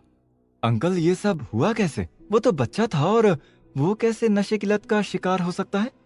बेटा, यही तो हमारी बदकिस्मती है कि ऐसे छोटे बच्चे इसके सबसे ज्यादा शिकार बन रहे हैं। इस गांव में इस नशे ने अब तक न जाने कितनी जिंदगियां छीनी हैं और न जाने कितनी छीनेगी। इस बीमारी का यहाँ कोई इलाज नहीं है। अच्छा बेटा, तू ये सब छोड़ और जल्दी जाकर रोटियां बना दे। विवेक उस लड़के की हालत देखने के बाद से बहुत परेशान था। विवेक घर लौटकर भी बार बार उसी लड़के का चेहरा याद किए जा रहा था। उस लड़के के बारे में सोचते सोचते कब विवेक की आंखें लग गई उसे पता ही नहीं चला। सपने में उसके बचपन की यादों ने उसे घेर लिया। उसे वो दिन याद आ रहा था जब उसके भाई की तबीयत बहुत बिगड़ चुकी थी और वो पागलों की तरह बौखला रहा था। बापू, वीरे को क्या हुआ? गोलू, तू रास्ता छोड़ और अंदर कमरे में चला जा। कोने में बैठी हुई विवेक की माँ लगातार रोई जा रही थी। मेरा पुत्र, कोई मेरे पुत्र को बचाओ, ये मर जाएगा, कोई इसे बचाओ। विवेक एक कोने में चुपचाप खड़े होकर अपने भाई की हालत देख रहा था। तभी अचानक से विवेक के भाई ने छटपटाते हुए खुद को छुड़ाया और वो घर से बाहर भागा। विवेक के पिता कुछ और लोगों के साथ उसके पीछे भागे और विवेक की मां भी नंगे पैर उसके पीछे दौड़ पड़ी। सबको देखते हुए विवेक भी उनके पीछे जाने लगा। कुछ ही देर में उसका भाई भागते हुए हाईवे पर पहुंच गया और हर कोई जोर जोर से उसे रोकने की कोशिश में उसका नाम पुकार रहा था। अचानक से उसका भाई रुका और पीछे पलटा, पर तभी दूसरी ओर से एक ट्रक ने आकर उसे कुचल दिया। वीरे! विवेक डरते हुए नींद से जागा। उसका पूरा शरीर पसीने से तरबतर हो रहा था। आज उस लड़के को देखने के बाद उसे फिर से अपने बड़े भाई के साथ हुए हादसे का सपना दोबारा आया। अब विवेक रात भर सो नहीं पाया। मुझे उस लड़के से मिलने हॉस्पिटल जाना ही होगा। दूसरी ओर देहरादून में सनाया जेल से बाहर आ चुकी थी। उसने बाहर निकलते ही विवेक को ढूंढना शुरू किया, पर उसे विवेक की कोई खबर नहीं मिल रही थी। विवेक, कहाँ हो तुम? अब तुम्हारी वजह से मुझे वो करना पड़ेगा जो मैं बिल्कुल भी नहीं करना चाहती थी। उधर दिव्या अपने घर में बैठी कुछ सोच रही थी कि अचानक उसे डोरबेल की आवाज आई। दिव्या ने जैसे ही दरवाजा खोला, वो सनाया को अपने सामने देखकर हैरान हो गई। तुम यहाँ क्या कर रही हो? मैं विवेक को ढूंढ रही हूँ और मेरा उससे मिलना बहुत जरूरी है। दिव्या ने सनाया को अंदर आने का इशारा किया। तुम जेल से कब निकली? कुछ दिन पहले। पर मैं यहाँ अपनी बात करने नहीं आई हूँ, बल्कि विवेक के बारे में कुछ पूछने आई हूँ। मैं जब से बाहर निकली हूँ उसे ढूंढ रही हूँ और अब तक कोई मुझे उसके बारे में बता नहीं पाया। इनफैक्ट किसी को पता ही नहीं कि विवेक कहाँ है। इसलिए तुम मेरे पास आई। लेकिन मैं भी उसके बारे में ज्यादा कुछ नहीं जानती। उसने लगभग 1 महीने पहले मुझे एक मैसेज भेजा था कि वो शहर से बाहर जा रहा है। उसके अलावा मुझे और कुछ भी नहीं पता। देखो, हमारे बीच विवेक की वजह से जो भी हुआ था वो अपनी जगह पर है, लेकिन कहीं तुम उसकी वजह से मुझसे कुछ छुपा तो नहीं रही हो ना? मेरे लिए विवेक को ढूंढना बहुत जरूरी है क्योंकि उसे मेरी मदद की जरूरत है। लेकिन अगर तुम कुछ भी जानती हो तो प्लीज मुझे बता दो। अब दिव्या थोड़ी इरिटेट हो गई, पर इससे पहले कि वो कुछ कहती, अनिल वहां आ गया। सनाया, तुम मेरे घर में क्यों आई हो? तुम एक क्रिमिनल हो और हमारा तुमसे कोई नाता नहीं है। मुझे भी यहाँ आप लोगों से कोई रिश्ता नहीं बनाना है, पर मैं यहाँ विवेक की वजह से आई हूँ। हम विवेक के बारे में कुछ नहीं जानते हैं और अब तो दिव्या का भी उस आदमी से कोई रिश्ता नहीं है। इसलिए तुम अभी के अभी यहां से निकलो और फिर कभी मेरे घर में कदम मत रखना। सनाया गुस्से में बहुत कुछ बोलना चाहती थी, पर उसने ऐसा नहीं किया। उसने दिव्या की ओर देखा और फिर वहां से चुपचाप चली गई। उधर विवेक चोंटा के गवर्नमेंट हॉस्पिटल पहुंचा। वहां उसने उस लड़के के बारे में पूछताछ की। विवेक जब जनरल वार्ड में पहुंचा तो उसकी आंखें खुली की खुली रह गई। What the hell? उस वार्ड में उस लड़के के जैसे और भी बहुत से जवान बच्चे एडमिट थे और सबकी हालत काफी खराब थी। विवेक ने गौर किया कि कुछ बच्चों के हाथ में जगह जगह नीडल के निशान बने हुए थे। उनके शरीर का रंग नीला पड़ गया था और एक बच्चा फिर से वहीं बिस्तर में तड़प तड़प कर चिल्ला रहा था। तभी एक डॉक्टर वहां पहुंचा और उसने उस बच्चे को शांत करने के लिए सलाइन की बोतल में एक इंजेक्शन डाला। कुछ ही देर में वो बच्चा रोता हुआ खामोश हो गया। विवेक उस डॉक्टर के पास जाके खड़ा हो गया। डॉक्टर, क्या ये सारे बच्चे ड्रग की वजह से यहाँ एडमिट हैं? जी हाँ, इन सब की हालत बहुत खराब है, पर यहाँ तो ये बहुत ही आम बात है। ये कुछ टेररिस्ट एक्टिविटी वाले ड्रग्स का जाल फैला के हमारे बच्चों को फांस रहे हैं। आए दिन हॉस्पिटल में ऐसे कितने केसेस आते हैं, कोई इन्हें रोकने वाला जो नहीं है। ये टेररिस्ट जो कोई भी है मेरे हाथों से बचेगा नहीं। विवेक ये सब बर्दाश्त नहीं कर पा रहा था। जो लोग इन मासूम बच्चों को ड्रग्स का शिकार बना रहे थे वो भी टेररिस्ट ही थे और इसलिए वो विवेक की हिट लिस्ट में आ चुके थे। काश मैं अभी एक एजेंट होता।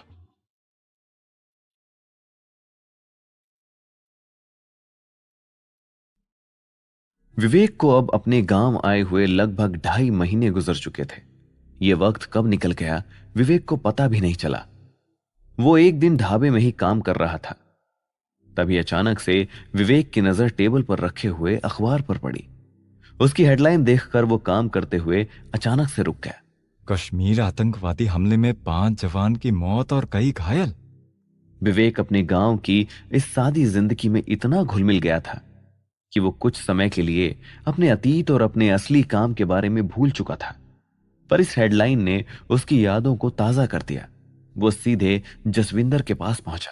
अंकल, मुझे आपसे कुछ जरूरी बात करनी है। हाँ पुत्र, बोल, की गल है? अंकल, मैं जब यहाँ पहुंचा था तो मैं किसी चीज से भाग रहा था। मुझे लोगों का सामना नहीं करना था, अपने पास्ट के बारे में किसी से कोई बात नहीं करनी थी। तब मेरी जिंदगी बहुत उथल पुथल हो चुकी थी। क्या हुआ पुत्र, सब ठीक तो है? नहीं अंकल, सब ठीक तो नहीं है, पर अब उसे ठीक करने का वक्त आ चुका है। जो मेरा पास्ट है वही मेरी जिंदगी है, और अब मैं उससे भागना नहीं चाहता हूं, बल्कि लौटकर उसका सामना करना चाहता हूं। इसलिए मुझे यहां से जाना होगा। तू जाना चाहता है, लेकिन ऐसे अचानक? जी अंकल, मुझे यहां से जाना ही पड़ेगा। एक अधूरा काम बचा हुआ है जिसके लिए मेरा लौटना बहुत ही जरूरी है।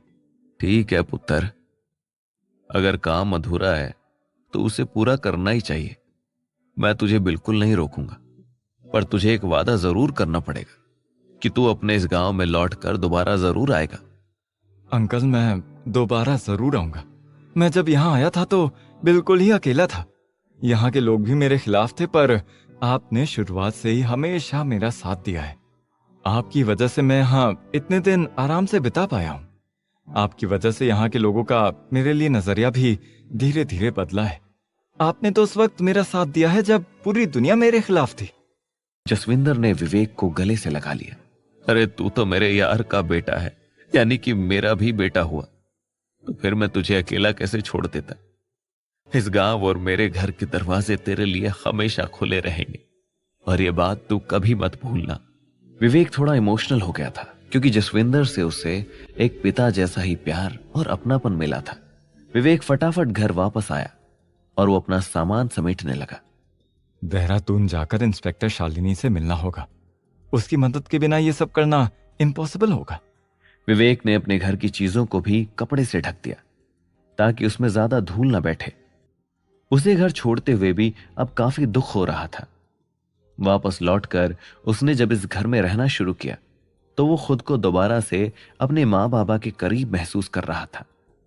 विवेक ने दरवाजे पर पहुंचकर अपने घर को दोबारा से देखा और फिर वहां से निकल गया। विवेक जब रेलवे स्टेशन पहुंचा तो वो चुपचाप एक कोने में बैठकर ट्रेन का इंतजार करने लगा।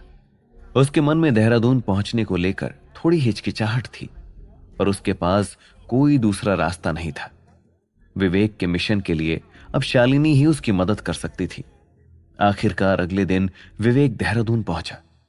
वहां पहुंचते ही वो एक होटल में गया जहां उसने अपना पुराना सिम चालू किया। सिम ऑन होते ही विवेक ने देखा कि उसके फोन पर दिव्या के बहुत सारे मैसेजेस थे। विवेक, तुम्हारा फोन नहीं लग रहा है। तुम कहाँ हो? विवेक, प्लीज मुझे कॉल करो। मुझे तुमसे बहुत अर्जेंट बात करनी है। विवेक, where the hell are you? मुझे तुमसे मिलना है। विवेक, कहाँ हो? विवेक को दिव्या के लिए बहुत बुरा लगा, पर वो इस वक्त खुद को भटकने नहीं दे सकता था। अब विवेक के मन में उसका मिशन एकदम क्लियर था और इसलिए उसे कोई डिस्ट्रैक्शन नहीं चाहिए था। फोन चेक करते हुए ही अचानक से विवेक की नजर शनाया के एक मैसेज पर पड़ी। विवेक, कहाँ हो? मैं जेल से बाहर आ चुकी हूँ और तुमसे मिलना चाहती हूँ। प्लीज मैसेज मिलते ही कॉल करो। शनाया का मैसेज देखकर विवेक थोड़ा शॉक्ड था, पर इस वक्त उसे शनाया से भी कोई मतलब नहीं था और उसने वो मैसेज डिलीट कर दिया। शाम को विवेक ने होटल से चेकआउट किया और वो अपना सामान लेकर सीधे शालिनी के घर जा पहुंचा। विवेक, तुम घर से कब लौटे? सारी बातें यहीं बताऊं या अंदर भी बुलाओगे? शालिनी ने विवेक को अंदर आने का इशारा किया। तुम्हें देखकर मुझे बहुत खुशी हो रही है। मुझे भी। अंडरग्राउंड होने का आइडिया देने के लिए थैंक्स। घर कैसा है? घर और मैं दोनों एक दूसरे के लिए तरस रहे थे। मैं जिन हालातों में यहाँ से निकला था, मुझे कुछ भी समझ नहीं आ रहा था। और जब मैं वहां पहुंचा तो मेरे घर की हालत भी कुछ खास सही नहीं थी। वहां भी मेरे किस्से पहुंच ही चुके थे। ओह नो, तो क्या वहां कुछ गड़बड़ हुई? नहीं नहीं, ऐसा कुछ भी नहीं हुआ। लोगों के मन में गुस्सा तो था, पर मेरे गांव के लोग बहुत ही सीधे साधे हैं, इसलिए जब मैं उनके साथ रहने लगा तो उन्हीं लोगों ने मुझे बहुत प्यार भी दिया। तुम्हें देखकर लग रहा है कि तुम्हें सादी जिंदगी कुछ ज्यादा ही पसंद आ गई है। जिंदगी अच्छी तो थी, लेकिन एक बात है जिसे लेकर मैं वहां थोड़ा परेशान था और मैं आपसे उस बारे में बात करना चाहता था। वहां ड्रग्स की एक बहुत बड़ी प्रॉब्लम है। मैंने इतने छोटे बच्चों को वहां इसके चक्कर में मरते हुए देखा है। मुझे उसके लिए कुछ करना है। क्या आप वहां अथॉरिटी में किसी को जानती हैं? पिछले कुछ टाइम में ड्रग्स वैसे भी बहुत बुरी तरह से फैल चुका है, और ये प्रॉब्लम सिर्फ तुम्हारे गांव में नहीं बल्कि देश में कई और शहरों में बढ़ती जा रही है। खैर, मैं इस मामले में थोड़ी इन्फॉर्मेशन निकालती हूँ और फिर तुम्हें बताती हूँ। मुझे इसके अलावा भी एक और मैटर में तुम्हारी हेल्प चाहिए। मेरा मिशन तो तुम्हें याद होगा ही। विवेक, तुम अब भी उस बात को भूले नहीं हो जिसकी वजह से यहाँ इतने लोगों ने जान गंवाई है और जिसकी वजह से मेरी जिंदगी ऐसे बर्बाद हुई है, उसे मैं कैसे भूल सकता हूँ? मैं पाकिस्तान जाऊंगा और उस टेररिस्ट असलम को मारूंगा। और तुम ये कैसे करने वाले हो? गुजरात में नाड़ाबेट नाम का एक गांव है जहां से पाकिस्तान का बॉर्डर नजदीक है। वहां का जो समुद्र है वो पाकिस्तान और इंडिया को कनेक्ट करता है, और मैं उसी के रास्ते पाकिस्तान जाने की सोच रहा हूँ। तुम लॉ के लिए काम करते आए हो और तुम खुद ये इलीगल तरीका अपनाने का सोच रहे हो, और मुझे ये सब क्यों बता रहे हो? ताकि तुम मेरी मदद करो और मुझे कुछ कनेक्शंस बताओ जो इसमें मेरी मदद कर पाएंगे। मैं ऐसा कुछ नहीं करूंगी। ये गलत है और इसमें मैं तुम्हारा साथ नहीं दे सकती हूँ। तुम जानती हो कि ये मिशन मेरे लिए कितना क्रूशल है। पर मैं ये भी जानती हूँ कि जो तुम मुझसे मांग रहे हो वो इलीगल काम है, जो मैं कभी नहीं करूंगी, और साथ ही इसमें तुम्हारी जान को भी खतरा है। इसलिए ये स्टूपिड आइडिया अपने दिमाग से निकाल दो विवेक। विवेक गुस्से में उठकर खड़ा हो गया। मैं पूरे रास्ते यही सोचते हुए आया हूँ कि तुम मेरी दोस्त हो और तुम कभी मुझे डिसअपॉइंट नहीं करोगी। शायद मैं गलत था। खैर, तुम मदद करो या ना करो, लेकिन पाकिस्तान तो मैं जा रहा हूँ। विवेक, मेरी बात सुनो। इससे पहले कि शालिनी आगे कुछ बोल पाती, विवेक ने अपना सामान उठाया और वहां से निकल गया।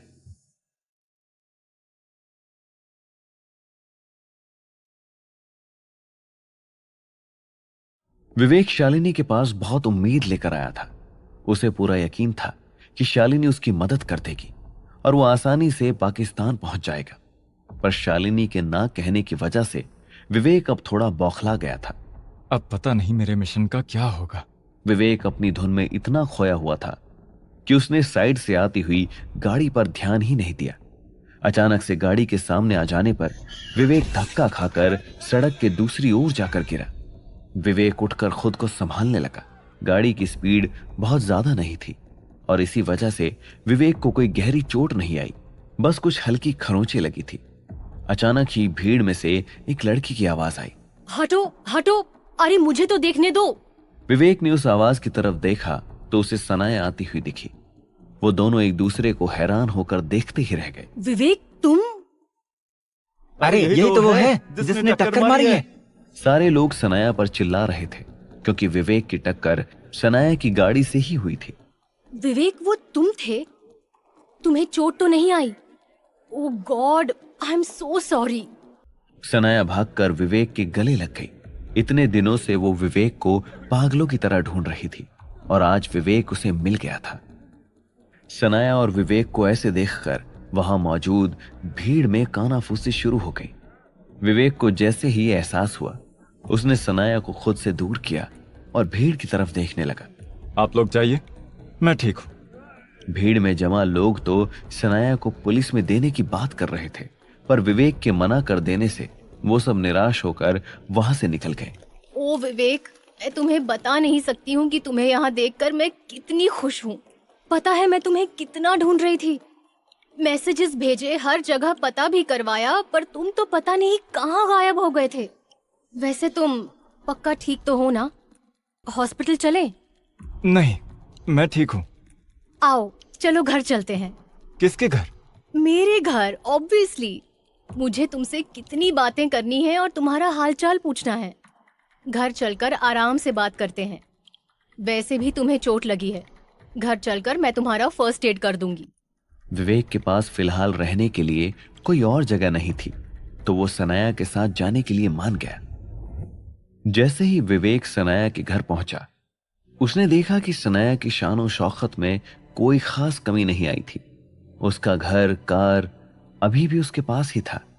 दरअसल इसके अलावा उसके कुछ सीक्रेट बैंक अकाउंट भी थे, जिसके बारे में पुलिस को कोई खबर नहीं थी। इसलिए सनाया के पास आज भी पैसों की कोई कमी नहीं थी। वो दोनों घर के अंदर आ गए। तुम आराम से बैठो, मैं अभी आई। विवेक सनाया के साथ हमेशा ही एक दूरी महसूस करता था और उस बात में आज भी कोई बदलाव नहीं आया था। वो सोफे के एक कोने में जाकर बैठ गया। सनाया विवेक के लिए जूस लेकर आई, पर वो विवेक को ऐसे एक कोने में बैठा हुआ देखकर थोड़ी शॉक्ड थी। ये लो जूस। तुम्हारी लाइफस्टाइल तो आज भी वैसे ही है जैसे पहले थी। तुमने मुझे कभी ढंग से जानने की कोशिश ही तो नहीं की, इसलिए तुम्हें आज भी मुझसे जुड़ी बातें इतनी शॉकिंग लगती हैं। ये पुलिस वाले मुझे अरेस्ट तो कर सकते हैं, केस भी चला लेंगे, लेकिन वो मुझे मिटा नहीं सकते हैं। इसका मतलब तुम आज भी नहीं बदली। लगता है जेल जाने का कोई खास फायदा नहीं हुआ। ऐसा नहीं है। जेल जाकर मैं एक बात को लेकर बहुत सीरियस हो गई हूँ। किस बात को लेकर? तुम्हें लेकर। विवेक, मैं तुमसे बहुत प्यार करती हूँ। सनाया प्लीज, हम दोबारा से इन बातों को शुरू नहीं कर सकते। तुम जानती हो कि हमारा जो रिश्ता था वो एक झूठ था। मेरे लिए वो झूठ नहीं था। प्लीज, तुम वो सब मोहिनी और अपने फायदे के लिए कर रही थी। हाँ, मैं मानती हूँ कि हमारे रिश्ते की शुरुआत झूठ और धोखे से हुई थी, पर अब ऐसा नहीं है। मैं हमारी शादी को मानती हूँ। कोई शादी नहीं हुई थी, वो सब एक झूठ था। हमारा कोई रिश्ता कभी था ही नहीं और ना ही कभी बन सकता है। ठीक है, तुम गुस्सा मत हो। अगर तुम इस बारे में बात नहीं करना चाहते तो हम बात नहीं करेंगे। सनाया ने फर्स्ट एड बॉक्स से सामान निकाला। मैं तुम्हारी मरहम पट्टी तो कर ही सकती हूँ ना? विवेक ने उसे इशारे से हाँ कहा। सनाया विवेक के काफी करीब आकर बैठी और उसके चेहरे पर लगे घाव को साफ करने लगी। डेटॉल की जलन से जब विवेक ने चेहरा बनाया तो सनाया ने बहुत ही प्यार से फूंक मारते हुए उसे आराम दिया। कुछ पल के लिए दोनों की आंखें आपस में मिली और एक दूसरे पर ही ठहर गई, पर तुरंत ही विवेक ने खुद को दूर खींच लिया। ये तो बताओ कि तुम अब तक कहाँ थे? मैं अपने गांव चला गया था क्योंकि मुझे यहाँ हर कोई बस देशद्रोही की नजर से देख रहा था। लेकिन तुम देशद्रोही नहीं हो सकते। क्या तुम्हें नहीं लगता कि उन मासूम लोगों की जान मेरी वजह से गई है? नहीं, और ना ही तुम्हें ऐसा सोचना चाहिए। तुम कभी भी अपने देश के खिलाफ कुछ नहीं कर सकते और ये बात धीरे धीरे सब समझ जाएंगे। इसलिए तुम्हें लोगों के बारे में नहीं सोचना चाहिए विवेक। मैं अब उनके बारे में नहीं सोच रहा हूँ, बल्कि मैं तो अब अपने अगले मिशन की तैयारी में लगा हुआ हूँ। अगला मिशन? क्या तुम्हारी टीम ने तुम्हें वापस बुला लिया है? नहीं, मैं टीम के साथ नहीं बल्कि अकेले इस मिशन पर जाने वाला हूँ। कैसा मिशन? विवेक सनाया पर अब भी पूरा भरोसा नहीं कर पा रहा था, लेकिन इस वक्त उसे एक मदद की जरूरत थी। उसके पास ना तो पैसे थे और ना ही कोई रिसोर्स, और ये दोनों ही सनाया के पास मौजूद थे। इसलिए विवेक ने सनाया को पाकिस्तान जाने की बात बता दी। उसने ये भी बताया कि शालिनी उसका साथ देने को तैयार नहीं है। लेकिन तुम पाकिस्तान क्यों जाना चाहते हो? वो मैं तुम्हें नहीं बता सकता, पर ये बताओ कि तुम मेरी मदद करोगी या नहीं। तुम्हारे पास इस वक्त मदद के लिए कोई दूसरा हाथ मौजूद नहीं है, पर फिर भी तुम्हारी अकड़ में कोई कमी नहीं आई है। तो तुम मेरी मदद नहीं करोगी? अरे मेरी पूरी बात तो सुन लो। शालिनी ने तुम्हें बिल्कुल सही कहा था कि जो रास्ता तुम अपनाने का सोच रहे हो वो थोड़ा डेंजरस है। अगर वहाँ किसी को पता चल गया कि तुम इंडियन हो तो फिर अपना मिशन पूरा करना तो छोड़ो, तुम पाकिस्तान से बाहर भी नहीं निकल पाओगे। तुम जानते हो अगर वहाँ कैदी बन गए तो तुम्हारा क्या हाल होगा। तो मैं क्या करूं? मैंने कहा ना कि अब मैं बदल चुकी हूँ और तुम्हारी केयर करती हूँ, और जब तुम्हारे पास मेरी जैसी दोस्त हो तो फिर तुम्हें इतना सोचने की कोई जरूरत नहीं है। मैं तुम्हें फेक पासपोर्ट बनवा कर दूंगी जिससे तुम्हारी एंट्री एग्जिट इजी हो जाएगी। कुछ देर बाद विवेक सनाया के घर में एक कमरे में लेटा हुआ था। तभी उसका फोन बजा। विवेक उस मैसेज को देखकर परेशान हो गया। वो सोचने लगा कि उसकी टीम से तो उसका कोई कनेक्शन ही नहीं था और ना ही किसी ने उससे बात करने की कोशिश की थी, तो फिर ये मैसेज उसे किसने भेजा? विवेक ने बिना वक्त गवाए झट से कॉल उठा लिया।